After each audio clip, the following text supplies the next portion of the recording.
Firefighters in France and Spain are racing to control wildfires as the region braces for another sharp rise in temperatures. A fourth heat wave expected to hit both countries with temperatures forecast to reach 40 degrees Celsius. As Spanish authorities report turning the tide in their fight against the blazes. The fires have been contained for the past day since they erupted last week, and firefighters are optimistic they can put out all the fires by today. Residents from 15 municipalities could return to their ravaged homes to see what they could salvage. Bien, la urbanización ya se puede ver que está completamente devastada. Nosotros estamos aquí en la cima de una pequeña pendiente que hay hacia abajo, hacia el pantano de Picadas, y claro, el fuego ha subido desde abajo y se ha comido pues todo lo que es verde, todo lo que son jardines.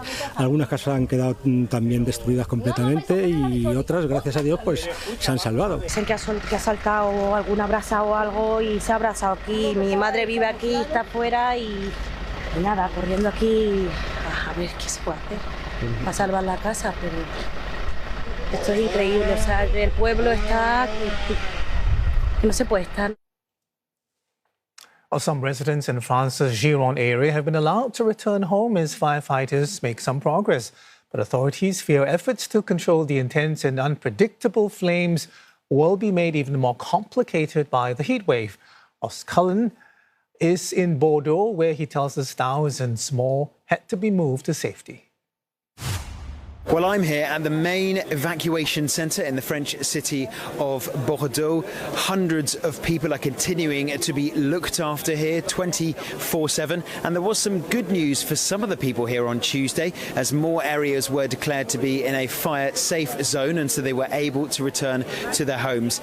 However, to the west of Bordeaux, in the area around Lacournau, thousands more evacuations, especially from campsites, French tourists and foreign tourists, because it's the middle of the summer holidays and this area is a very popular vacation destination, and so there are tourists all across this region who've been impacted by the fires, along with residents who've had to be moved to safety. On Tuesday, the temperatures here were around 37 degrees Celsius, but another heat wave is on the way. Temperatures on Wednesday expected to be 42 to 43 degrees Celsius. So there are fears that the fires could restart, and that is something that is worrying the mayor of Bordeaux, Thomas Cazeneuve, telling CNA earlier about his fears and concerns of what the high temperatures could bring. La température augmente et le vent peut-être aussi. Il y a un vent qui s'oriente davantage vers la métropole. Voilà. En revanche, je peux vous dire que nous observons très concrètement une très forte présence des pompiers, des soutiens aériens qui permet aussi, dès que ça repart, et on sait que ça repartira parce que le sol est très sec, voilà, c'est très inflammable. There was some good news on Tuesday in the southern department of Var, so around France's second city of Marseille. A blaze there was declared to be controlled. But the real challenge for the fire service is to extinguish these fires so they don't have the chance to restart, which is something that people fear could be caused by the high temperatures expected in this region on Wednesday. For CNA, I'm Ross Cullen in Bordeaux. All right, we are joined by Lisa Patel. He's an executive director of Medical Society Consortium on Climate and Health at the George Mason University. Thank you so much for joining us, Dr. Patel. As Europe battles repeated waves of devastating wildfires, what are the biggest health risks people are facing right now, even for those who are nowhere near the flames? Unfortunately, so the people that are close to the wildfires themselves, but even people that are hundreds of kilometers away, we know that that wildfire smoke can blow far distance from where the wildfire itself is. And so wildfire smoke, we estimate to be 10 times as toxic, particularly to children, as the regular air pollution we breathe from burning fossil fuels. And that's because when a wildfire happens, especially in places where there are homes, for example, cars, batteries, chemicals are also being burned in that process. Some of the health effects that we see during periods of wildfire smoke is that if you have respiratory disease, so chronic obstructive pulmonary disease or asthma, you can end up with having more difficulty breathing. People with heart conditions, there's increased risk for things like heart attack and stroke. But even a person that's otherwise healthy, you can feel just an irritation in your nose, your throat. And chronic exposure to it can lead to things like pneumonia and bronchitis. Dr. Patel, I think most people understand the respiratory impact of the wildfires, but you briefly mentioned this is also cardiovascular. There's a metabolic component to this as well. So how exactly does a fine particle from the smoke and ash affect our hearts, maybe trigger a stroke or disrupt, metabolic control? Well, so it enters our bodies in one of two ways. One, it goes through our nose and actually up to our brains. And so we found evidence of inflammation essentially and damage from exposure to pollution from things like wildfire smoke or the burning of fossil fuels. So this type of pollution is actually a known risk factor for things like dementia. But the second way is that it enters our lungs, our blood, and essentially sets off what also you can think of as inflammation. And so that can hurt the arteries around the heart in particular and put strain on a person's heart, especially a heart that's already weak. So that sounds really worrying, Dr. Patel.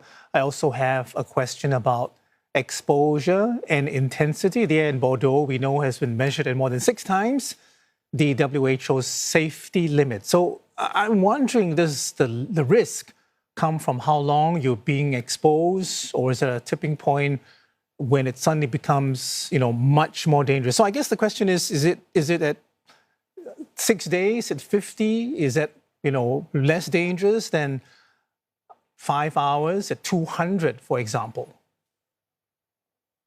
Yeah, you ask a really good question, and we are struggling with those same questions in the US. And unfortunately, we're living a natural experiment right now. So the data that we have, the World Health Organization formed those limits based on the burning of fossil fuels. So when we burn anything, whether it's a wildfire or whether we're burning coal, oil, and gas, it produces these tiny particles, what we call particulate matter pollution. And so those WHO guidelines were really based on the decades of evidence that we have that particulate matter pollution from the burning of fossil fuels. And by the way, there's no level that is safe for us. But the WHO has created a standard because getting to zero is essentially, in this day and age, hard to do. But there's no level that's considered safe. But now we have to think about how wildfires are actually different than fossil fuel pollution. So what I counsel my families, I work in a hospital with premature infants and newborns and pregnant individuals. I tell them to stay inside when there's smoke outside, to make sure you're running an air purifier. If you have to go outside, make sure you're wearing a mask, because we honestly don't know. And we will know probably in 5 or 10 years once we start tracking people who have been chronically exposed to be able to put the kind of numbers that you're asking very good questions around.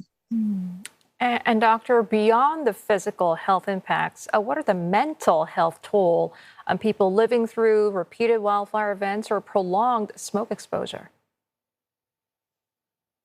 Yeah, as I was watching all of that footage, it brought back for me, I live in Northern California. We've lived through a number of wildfires. And because I work with children, I work with a school psychologist who says that the children now cry when they so much as see smoke in the sky. Those repeated evacuations have been so traumatic. And as I was hearing the individuals from Spain and from France talk about losing their homes, we have to think about what happens when a fire ravages your community. It not only destroys your home, it can destroy the entire surrounding neighborhood as well. And that is deeply traumatic. Often what we see happen during these fires is that there's a lot of attention during the fire itself, but then there's a long tail in terms of recovery. And so the people who go through these events really need that support, not just in the moment, but they need it for weeks and months afterwards as well, to heal, to rebuild, and to reconnect. And is there the potential for a delayed response? Because if someone feels completely fine right now, today, can physical or mental problems occur much later, months down the road? And are there possible warning signs that would prompt medical attention? So it tends to be that if you're going to be affected by the smoke in terms of the acute things we see, so whether it's some type of respiratory complaint or a heart attack, that tends to happen with the exposure itself. I don't think we have great data to say that if you're exposed on day 1, that you're likely to show up on day 15 with one of these complaints. I think that inflammation shows up in your body a little bit sooner. What we don't know, though, is that let's say that you're exposed today to that air pollution. Does it increase your risk a month from now that you could have a heart attack? Does it increase your tipping point, for example? And so those are all things that we're starting to study, the more populations that are being exposed to this. And doctor, as extreme wildfire seasons become more frequent, what changes do governments and public health systems need to make to better prepare communities before, during, and after these events? So I think one of the most important things that we've learned in the U.S. is doing some amount of, we used to allow more natural burns to happen. And I know that the vegetation and the ecosystems that we're talking about in Europe are going to be different. But place to place, there is more management that needs to happen with fuel load. And so in Europe, it saw a very wet winter, lots of vegetation grew, and then a super hot and dry summer that basically turned all that vegetation into tinder that could burn very fast and very quickly. And so it will take some fuel load management in these types of scenarios to prevent these wildfires from burning out of control. You can also do brush clearing right around your home to create a safe zone around your home itself. Having neighborhood evacuation plans in place and making sure that everyone is getting those evacuation alerts in a timely fashion is also something that public health agencies can do well ahead of time. And then having a go bag ready is so important for every family to have something, the things that you need with you in case you need to evacuate your homes. In the long term, we recognize all of this is happening because we've been burning fossil fuels. We have the solutions. Countries like Spain are making dedications to renewable energy, and that's what we need to do. We need to get off fossil fuels. We need to transition to renewable energy, both because it's better for our air quality and to prevent climate change from getting worse. Okay, Dr. Patel, we'll have to leave it there for now, but thank you very much for your insight this morning. Lisa Patel, Executive Director of Medical Society Consortium on Climate and Health at the George Mason University.